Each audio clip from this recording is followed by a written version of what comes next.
ವೀಕ್ಷಕರೇ ನಮಸ್ಕಾರ. ನಿಮ್ಮ ಹಳ್ಳಿ ಮಧು ಯೂಟ್ಯೂಬ್ ಚಾನಲ್ ನೋಡ್ತಾರೆ ಎಲ್ಲ ನಮ್ಮ ಕರ್ನಾಟಕ ಪ್ರೇಕ್ಷಕರಿಗೆ. ಸೊ ಕಮೆಂಟ್ ಬಾಕ್ಸಲ್ಲಿ ನಮ್ಮ ಪ್ರೇಕ್ಷಕರು ಒಬ್ಬರು ನಿಮ್ಮನೆ ನಾಟಿ ಹಸುಗಳು ತೋರಿಸಿ ಅಂತ ಕೇಳಿದರು. ಸೊ ಅದ್ರ ಬಗ್ಗೆ ಕಂಪ್ಲೀಟ್ ಮಾಹಿತಿನ ನಾನು ಕೊಡ್ತೀನಿ ನಿಮಗೆ. ಈಗ ನೋಡಿ, ಇದು ನಮ್ಮನೆ ಗೋಮಾತೆ. ಸೊ ಇದು ಹೆಚ್ಚು ಕಡಿಮೆ 1.5 ವರ್ಷ ಹಸು. ಇದು ಫಸ್ಟು ನಮ್ಮ ಮನೆಗೆ ಬಂದಂಥ ಹಸು ಇದು.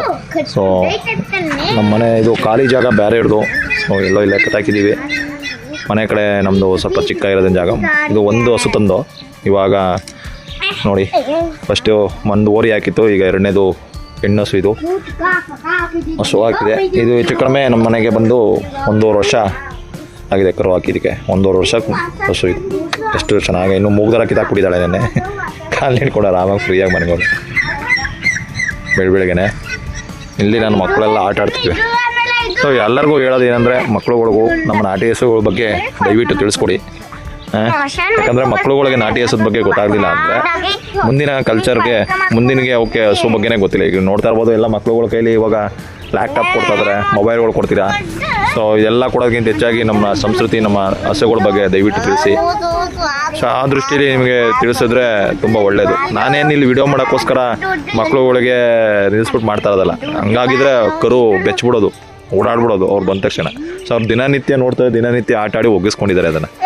ಸೇ ಪತ್ತನೂ ಅಲ್ಗೋಗಪ್ಪ ಹಸು ಹತ್ರ ನೋಡಿ. ಈಗ ಹಸುನು ಕೂಡ ಅಷ್ಟೇ, ಮಕ್ಳುಗಳು ಯಾರಿಗೂ ಏನೂ ಮಾಡಲ್ಲ. ಯಾಕಂದರೆ ಒಗ್ಗಿಸ್ಕೊಂಡಿದ್ದಾರೆ ಅವರು. ದಿನನಿತ್ಯ ಅದನ್ನು ಮಾತಾಡಿಸ್ತಾರೆ, ಆಟ ಆಡಿಸ್ತಾರೆ. ನನಗೇನು ವಾಯ್ಸ್ ಜೋರು ಅವ್ರದ್ದು.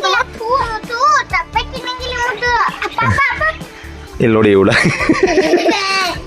ಸೊ ಇವೆಲ್ಲ ಮಕ್ಕಳು ಆಟ ಆಡೋಕ್ಕೆ ತುಂಬ ಒಳ್ಳೆಯದು. ನಾಟಿ ಹಸುಗಳ ಬಗ್ಗೆ ಹೇಳೋಕ್ಕೆ ಪದಗಳು ವರ್ಣನೆ ಮಾಡೋಕ್ಕಾಗಲ್ಲ. ಸೊ ಅವ್ರು ಅಷ್ಟು ಆ್ಯಕ್ಟಿವ್ ಆಗಿರ್ತವೆ.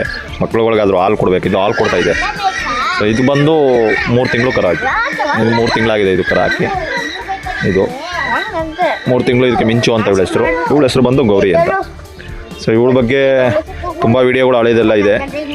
ಸೊ ಇವಳು ಸ್ವಲ್ಪ ರ್ಯಾಸು, ಆದರೂ ನನ್ನ ಕೈಲಿ ಏನು ಮಾಡಲ್ಲ. ಬೇರೆಯವ್ರು ಬಂದರೆ ಒಂದು ಸ್ವಲ್ಪ ಗುಡುಕ್ತಾಳೆ. ಮಕ್ಕಳು ಚೆನ್ನಾಗಿ ಸಾಕ್ತಾಳೆ ಇವಳು. ಮಕ್ಕಳು ಯಪ್ಪ 5 ನಿಮಿಷ ಏನೂ ಇರಲ್ಲ ಗದ್ದೆ ಹತ್ರ. ಕರೆಕ್ಟಾಗಿ 2 ಅವರ್ 3 ಅವರ್ ಮೈಕ್ ಹೋಗ್ಬಿಡ್ತಾಳೆ, ಓಡ್ ಬಂದ್ಬಿಡ್ತಾಳೆ ಮನೆ ಹತ್ರ. ಇವಳು ಒಂಚೂರು ತಗೋಬಾ. ನಮ್ಮ ಮಕ್ಳುಗಳಿಗಂತೂ ಕಂಡ್ರೆ ತುಂಬ ಪ್ರೀತಿ. ಬಂದು ಅವಳು ಬೇಜಾರಾದಾಗೆಲ್ಲ, ಫ್ರೀ ಇದ್ದಾಗೆಲ್ಲ ಬಂದು ಮಾತಾಡಿಸ್ತಾಳೆ, ಆಟ ಆಡಿಸ್ತಾಳೆ. ಚಿಕ್ಕ ಚಿಕ್ಕ ಧೈರ್ಯವಾಗಿ ಮುಟ್ಟಬೇಕು, ಇಲ್ಲ ಗುದ್ಬಿಡ್ತಾಳೆ ಅವಳು. ನೋಡ್ತಾ ಇದ್ದಾಳೆ ಅವಳು, ನೀನ್ ಏನ್ ಮಾಡ್ತಾ ಇದೀವಿ ಮಕ್ಳುಗಳಿಗೆ ಅಂತ. ಎಲ್ಲ ಅಬ್ಸರ್ವ್ ಮಾಡ್ತಾಳೆ, ಏನ್ ಮಾಡ್ತಾ ಇದ್ದಾರೆ ಮಕ್ಳುಗಳಿಗೆಲ್ಲ ನೋಡಿ. ಇದು ಆಯ್ತದೆ ಮಲ್ಗಿದಾಗ್ಲೇ ಇವಾಗ ಹಿಂಗೆ ಮುಟ್ಟಿಸ್ಕೊತಾನೆ. ಇದರಿಂದ ಏನ್ ಮಾಡ್ತೀವಿ ನಾವು? ಮಾತಾಡು. ಇದರಿಂದ ಏನ್ ಮಾಡ್ತೀವಿ? ಅದರಿಂದ ಗಂಡ್ಲ ಎಲ್ಲ ತಗೋತೀವಿ. ಮತ್ತೋಗ್ಬಿಟ್ಟು ಜೀವಾಮೃತ ಹಾಕ್ತಿವಿ. ಎಲ್ಲಿಗೆ ಹಾಕ್ತಿವಿ? ಎಲ್ಲಿಗೆ ಹಾಕ್ತಿವಿ? ಆರ್ಕೆ ಮಾಡಕ್ಕೆ, ತೋಟಕ್ಕೆ ಹಾಕ್ತಿವಿ. ಸೊ ಮಕ್ಳುಗಳಿಗೂ ನಾವು ಈ ಕಲ್ಚರ್ ತಿಳಿಸೋದ್ರಿಂದ ನಾವು ಮುಂದಿನ ದಿನಗಳಲ್ಲಿ ಅವ್ರಿಗೊಂದು ಏನಾದ್ರು ಒಂದು ಒಳ್ಳೆ ಪ್ರಕೃತಿ ಉಳಿಸುವಂಥ ಕೆಲಸವನ್ನು ನಾವು ಕೇಳ್ಬೋದು. ಸೊ ಎಷ್ಟೋ ಇವತ್ತಿನ ಇದರಲ್ಲಿ ಅದು ಆಗ್ತಾಯಿಲ್ಲ. ದಯವಿಟ್ಟು ಇದ್ರ ಬಗ್ಗೆ ಪೋಷಕರು ಯೋಚನೆ ಮಾಡಿ. ರೈತರು ಒಂದು ವೇಳೆ ನಿಮ್ಮ ಹತ್ರ ಜಮೀನಿದ್ದು, ಏನಾದರೂ ಒಳ್ಳೆಯ ಜಾಗ ಇದ್ದು ಎಲ್ಲ ಇದ್ದರೆ ಒಂದೊಂದು ಹಸುಗಳನ್ನ ಸಾಕಿ ನಿಮಗೆ ಮಕ್ಳುಗಳಿಗೆ ತಿಳಿಸ್ತಾ ಹೋಗಿ. ತುಂಬ ಒಳ್ಳೆಯದು. ವೇಸ್ಟ್ ಮಾಡಬಾರ್ದು. ಇಲ್ಲಿ ನೋಡಿ, ಇವ್ರು ತಿಂದಿಲ್ಲ, ಹೋಗು ಅಲ್ಲಿಗೆ ಹಾಕು. ವೇಸ್ಟ್ ಮಾಡ್ತಾರೆ ಇವರು. ಏಯ್ ಆಯುಷ್, ನಾವು ಹೆಚ್ಚು ಕಡಿಮೆ ನಮ್ಮ ಮನೆಗೆ ತಂದು 4 ವರ್ಷ ಆಯಿತು. ಸೊ 4 ವರ್ಷದಿಂದ ನಮಗೆ 4 ಕರು ಕೊಟ್ಟಿದೆ. 4ಅಲ್ಲಿ ಒಂದು ಓರಿ. ಸೊ ಓರಿಗಳನ್ನ ನಾವು ಸಾಕಬೇಕು ಅಂದರೆ ಅದಕ್ಕೆ ಆದಂಥ ಒಂದು ಪ್ಲಾಟ್ಫಾರ್ಮ್ ಇರಬೇಕು. ಮತ್ತು ಅದು ಸಾಯ ಗಂಟು ಇರಬೇಕು ಅಂದರೆ ನಾವು ಏನಾದ್ರು ಒಂದು ವ್ಯವಸ್ಥೆ ಮಾಡಲೇಬೇಕಾಗಿದೆ ಇವತ್ತು. ಇಲ್ಲಾಂದರೆ ಅದು ಯಾರು ದಳ್ಳಾಳಿಗಳ ಮುಖಾಂತರ ಬಂದು, ರೈತರ ಮುಖಾಂತರ ಬಂದು ಅದನ್ನು ಕಸಾಯಿಖಾನಿಗೆ ಸಾಕ್ತೀವಿ ಅಂತೇಳಿ ಕಸಾಯಿಖಾನಿಗೆ ಹೊಡೆಯೋರೇ ಜಾಸ್ತಿ ಇದ್ದಾರೆ. ಹುಷಾರಾಗಿ ನಾವು ಅವಕ್ಕೆ ಗಾಣ ಅಂತ ಒಂದು ಮಾಡಿ, ಗಾಣದಿಂದ ನಾವು ಬರುವಂಥ ಎಣ್ಣೆ ಉಪಯೋಗಿಸ್ಕೋಬೇಕು ಊರಿಗಳನ್ನ. ಸೊ ಆ ರೀತಿ ಇದೆ ನಿಯಮ. ಸೊ ಹಿಂದೆ ಪೂರ್ವಜರೆಲ್ಲ ಅದೇ ಮಾಡಿದ್ದು. ಸೊ ಆ ಉದ್ದೇಶಕ್ಕೆ ನಿಮ್ಗೆ ಹೇಳ್ತಾ ಇರೋದು. ನೋಡಿ ನಮ್ಮ ಹಸು ಇವಳು. ಮನೆಗೆ ಒಂದು ಹಸು ಬಂದರೆ ಒಂದೊಂದು ಕರು ಇವತ್ತು ಅದು 70,000 ರೂಪಾಯಿಗೆ ಕೇಳಿದ್ರು ನಾವು ಕೊಡಲ್ಲ. ಯಾಕಂದರೆ ನಮ್ಮ ಮನೇಲಿ ಮುಟ್ಟಂತ ಮೊದಲ ಹೆಣ್ಗಳೋದು ಗೌರಿ ಅಂತ. ಉಳಿತಾರೆ, ಒಂದು ಸ್ವಲ್ಪ ದೂರ ಇರು. ಎದ್ದವಳೆ ಈಗ ಆಯ್ತಾಳೆ. ಮಕ್ಕಳು ಮುಟ್ಟಕ್ಕೆ ಆಯ್ತಾಳೆ. ಸೊ ನೆತ್ತಿಗೆ ಈ ದೃಷ್ಟಿಯಿಂದ ನೀವೇನಾದರೂ ಮಾಡಿದ್ದೆ ಅದಲ್ಲಿ ಅದ್ಭುತ ಆದಾಯನೂ ಕೂಡ ಇದೆ. ನಮಗೆ ವಾರ್ಷಿಕವಾಗಿ 1 ಲಕ್ಷ ರೂಪಾಯಿನ ನನಗೆ ಇದು ಉಳಿಸ್ತಿದೆ ನಮ್ಮ ನಾಟಿ ಹಸು. ಸೊ ಯಾಕೆ ಹೆಂಗೆ ಉಳಿಸ್ತಿದೆ ಅಂದರೆ ನಮಗೆ ಹಾಲಿಂದ ಆಗಿರ್ಬೋದು, ಕೊಟ್ಟಿಗೆ ಗೊಬ್ಬರಗಳಿಂದ ಆಗಿರ್ಬೋದು.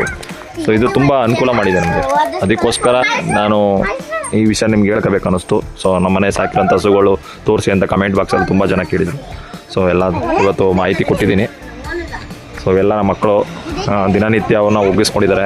ಇಲ್ಲ ಅಂದರೆ ಆಯ್ದು ಬಿಡುತ್ತೆ. ನಿಮ್ಗೆ ಗೊತ್ತು, ನಾಟಿ ಹಸುಗಳು ಅಷ್ಟು ಸುಲಭವಾಗಿ ಸೇರಿಸ್ಕೊಳ್ಳಲ್ಲ ಯಾರನ್ನೂ. ದಿನನಿತ್ಯ ಅವುಗಳು ಮುಟ್ಟಿ ಅದನ್ನು ಮಾತಾಡಿಸ್ತಾ ಅದ್ರ ಜೊತೆ ಒಡನಾಟ ಇಟ್ಕೊಂಡಿರೋದ್ರಿಂದ ಅವು ಧಾರಾಳವಾಗಿ ಮಕ್ಕಳುಗಳನ್ನ ಬಂದು ಮುಟ್ಟಿದ್ರು ಏನೂ ಮಾಡಲ್ಲ.